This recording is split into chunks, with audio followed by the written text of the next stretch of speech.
The answers we now seek cannot be found in books. Our individual journeys must now become linked to the looming battle of our world's salvation. The journey will begin at the Island of Dawn, a mysterious new addition to our maps. Long ago, when the Titans, Arun and Shara, fell asleep, they dreamed our world into existence. A world where races have finally come together as one, to forge a new alliance of equals, to turn back the coming tide of destruction, and stand against enemies who would turn their dream into a nightmare. When the island first arose, we arrived as explorers to discover and to understand. We discovered only death.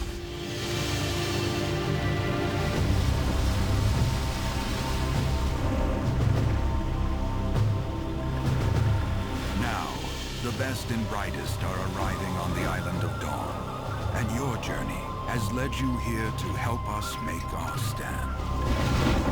Our enemies thrive on brutality. They will never stop. But here, on the Island of Dawn, we will rise again and turn the darkness back into light.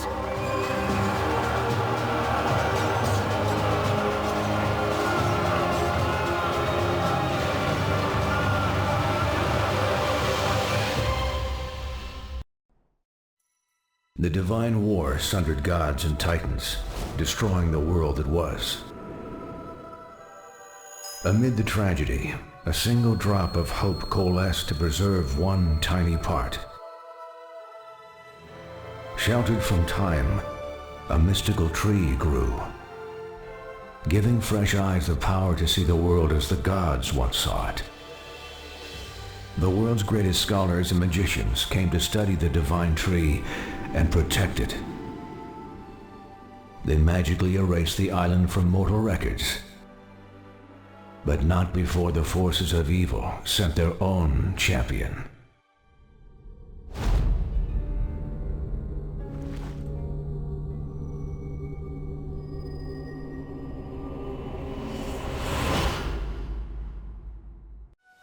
First things first, this is a sponsored video. If you're not cool with that, that's fine, I totally understand. You can stop watching right now. For the rest of you, let's get on with the show.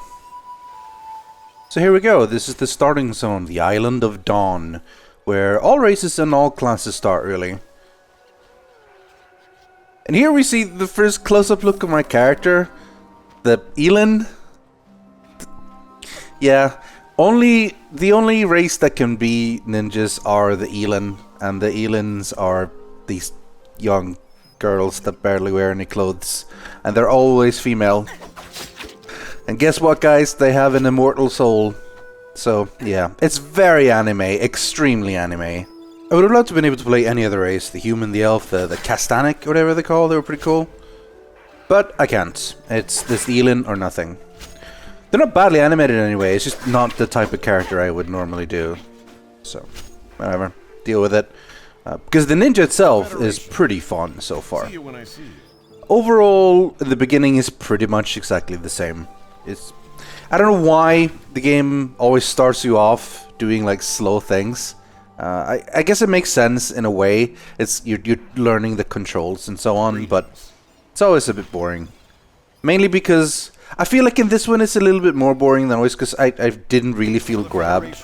I remember back, now granted this might be nostalgia talking, but I remember back in like starting up in Westfall, the Northshire Abbey, and then moving on to Westfall after Elwyn Forest, and for the humans in World of Warcraft, I felt more that something was going on and I was getting sort of know the characters and everything. Now granted, I do get to know Anya. She's like the main character, aside from me, the main character of this whole prologue starting area thing. She's a child and she's gifted with this sight and so on. She's also pretty young, because apparently she still has a doll. I mean, I don't know how young she's supposed to be. Granted, my character looks incredibly young, and apparently she's like immortal or whatever. But yeah, I'm gonna like find her doll now, so I'm looking in these bushes and stuff. I guess it's kind of cute in a way, and her doll is called Zozo, which reminded me of Zoe. And then I gotta fix the doll, so I use items and so on. It's pretty standard stuff. It teaches you to use items in your inventory and so on. The ninja is pretty cool as a class, though. I think it's the 12th class in the games. There's 12 classes. They put in the brawler last December, and they put in the gunner last May. So now this came out about a week ago as the ninja. I don't know how it is generally in TERA, if there's gonna be like millions and millions of people re-rolling the new class or whatever, or it's just gonna be like an alt thing. All I can judge is from what I've played so far, and it feels pretty fun. Because the combat system in TERA feels pretty different to most other MMORPGs I played. Feels like kind of a mix between some of the later enemies in World of Warcraft, a little bit of Guild Wars 2 feel, but honestly, it comes across as maybe a little bit more of an action fighter thing.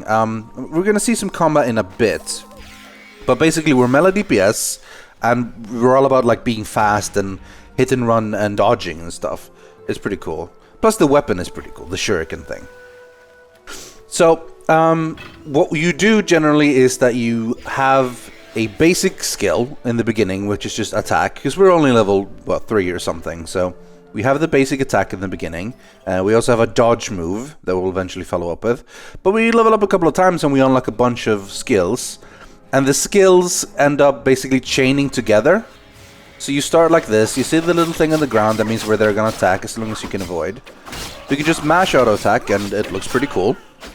It's the type of thing where like every click does it once and it works really fast. There's no like auto attacking, you have to click.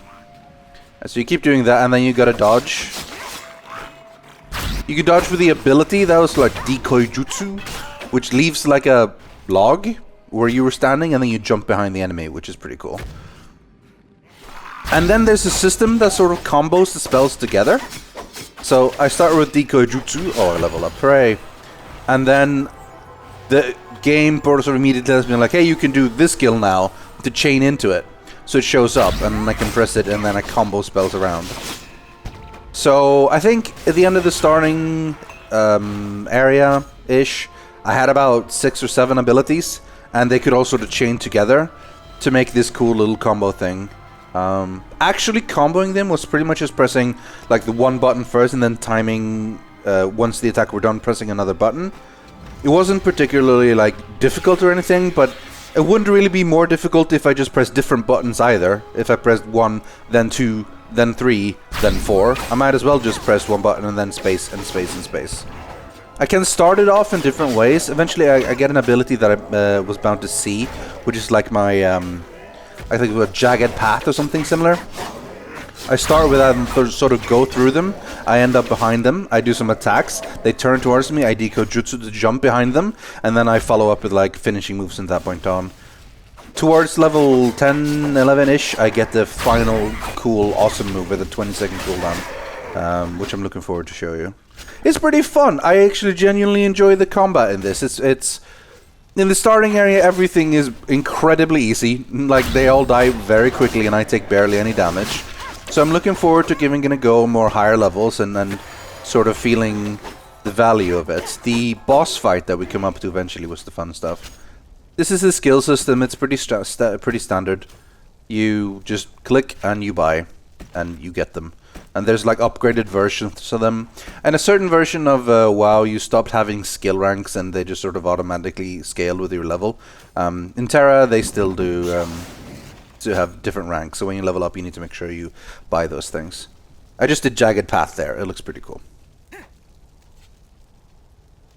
You need to like keep dodging and you need to actually aim. There's a couple of range classes like casters and archers and so on, and you do need to actually aim there. You can't just like tab target. Like you can't target something and then just press a button and then you like auto aim your things. And again, there's no auto attack. So it feels, I mean, maybe not quite, but I'd say that it sort of feels like a Devil May Cry Darksiders, that sort of thing, like more of a third-person fighter game, you know?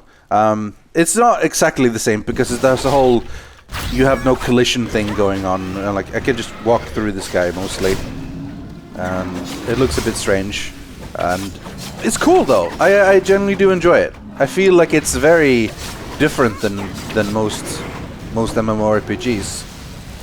I'm really curious to see it at higher levels, to see how it does work out when it comes to proper high-level stuff, because right now, like I said, everything's super easy. This is the only dangerous thing, which is just like scripted. Oh, the spike got me and now I'm screwed, basically. This is the part of the thing where like, oh no, I'm screwed. Haven't really talked about the story much, because honestly it's not a huge amount of story. We're following along, helping Anya doing stuff, and then she sees things, and things are a little bit weird, and then the Argons invade with that guy, and we never quite get to see his face. He's some sort of soldier who leads these Argons, and they invade, and they're hunting these kids with the gift, of which Anya is one. And then now the Valkion Federation shows up to help, and I'm this new ninja lady, and I go around helping, and it's time to go find them all. That sort of thing. I make it sound like it's bad. It's not necessarily bad, it's just run-of-the-mill. There's really nothing special to it. I do like the design of the enemies, though. They do look a little bit different. You're not just fighting, like, wolves and bandits, so that part is pretty cool. There's one quest earlier, I guess, where you do fight, like, bears, but they're infected bears of Argon, so that's special. So, if you like the style of this, then you should give it a go. TERA is free to play. I ended up buying the starter pack. It was half off on Steam, so it was like $5, which gave me like a mount I can use for a week, and it got me like a gold boost and experience boost, which was nice, I guess. I don't think it's necessary at all, but $5 was cheap enough that I figured, hey, whatever, why not? The engine is pretty good. It runs at like well over 60 FPS, and it looks very nice. Pretty much better than, I'd say maybe Guild Wars 2 looks slightly better, but that never ran this well for me. Children should be seen and never heard. Nothing can stop me now. So I'm gonna go ahead and say that guy's probably a bad guy, judging by the sheer amount of evil laughter. Alright, so now we're here to actually rescue Anya. She's been captured, she's kept inside a machine. He wants to do something with the gift of sight, blah blah blah. Guy's dangerous, time to kill him, let's see if we can find him. So let's kill some dudes on the way there, on more Argon things. It's pretty cool actually. This is where I start feeling like, alright, this fighting system is pretty awesome. So we're starting off with fighting a bunch of these, and we have our finishing move now, so we'll get to use that a bunch of times. So this is the start. Dekujutsu go behind, do some attacks, skyfall kind of thing, spin. He's already dead before we get to do the final thing, which sucks. So we're gonna try to do that first on this guy. Here we go. That is pretty cool. That is actually pretty damn cool.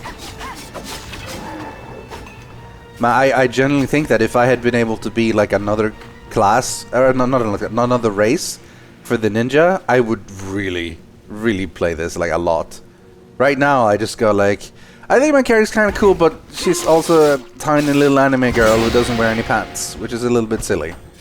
But you know, the ninja is badass though. Also, I guess you have to be tiny to make that shuriken look big, because let's be honest, it's a giant shuriken. If I was a giant person, it would just be tiny, it wouldn't look anything. It's like when you do like a gnome and a tarn. But then again, their items do scale. Or it could be like a bad scaling, like the human female weapons are enormous and the blood elf female weapons are tiny. MMORPG problems, man. You gotta deal with them. If this looks any fun to you, you should join my guild. It's called the Marked on the Celestial Hills server. Once I finished the first area, whatever, I went to the main world and I made a guild. And then I needed to find a guy to make a guild, because you can't make a guild alone. So I asked a random guy in the city, and he joined me, which was nice of him. So the guild, The Marked, has been made. It's called The Marked.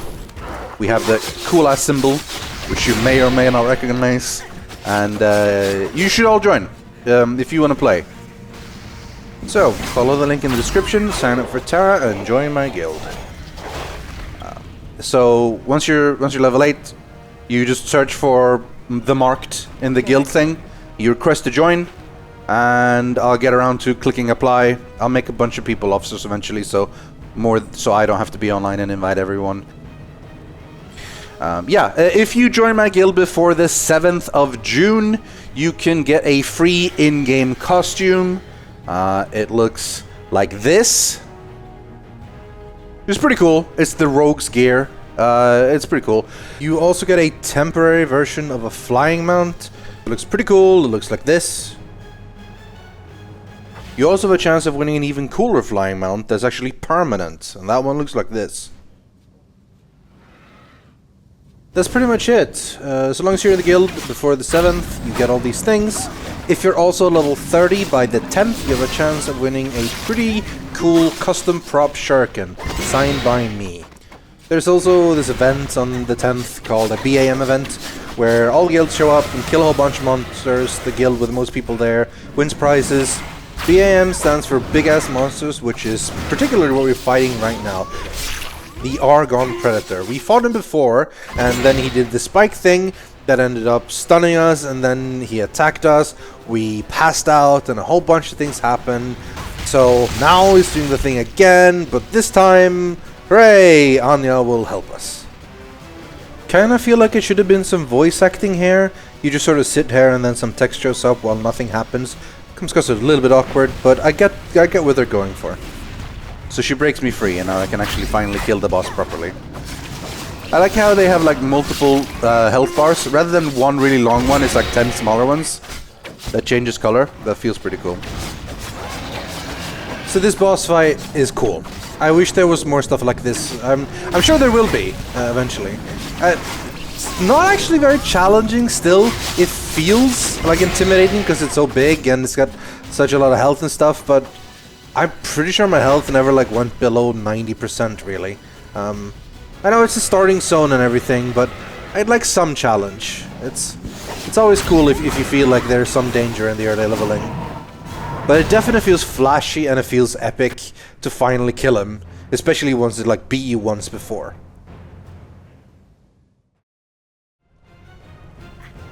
So now we need to try to break her free. She's in this sort of dream chamber, I think they called it, because the guy wants to abuse her powers of the dream. But then ominous heartbeats and fade outs. So clearly things aren't going great at this point.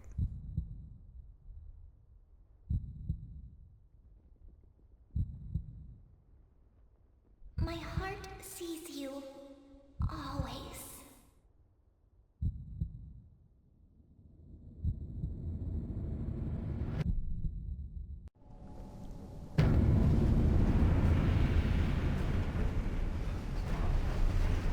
That's it for this video. I've got another one coming up where I'll be playing with Kim, running around questing together. That was pretty fun to record.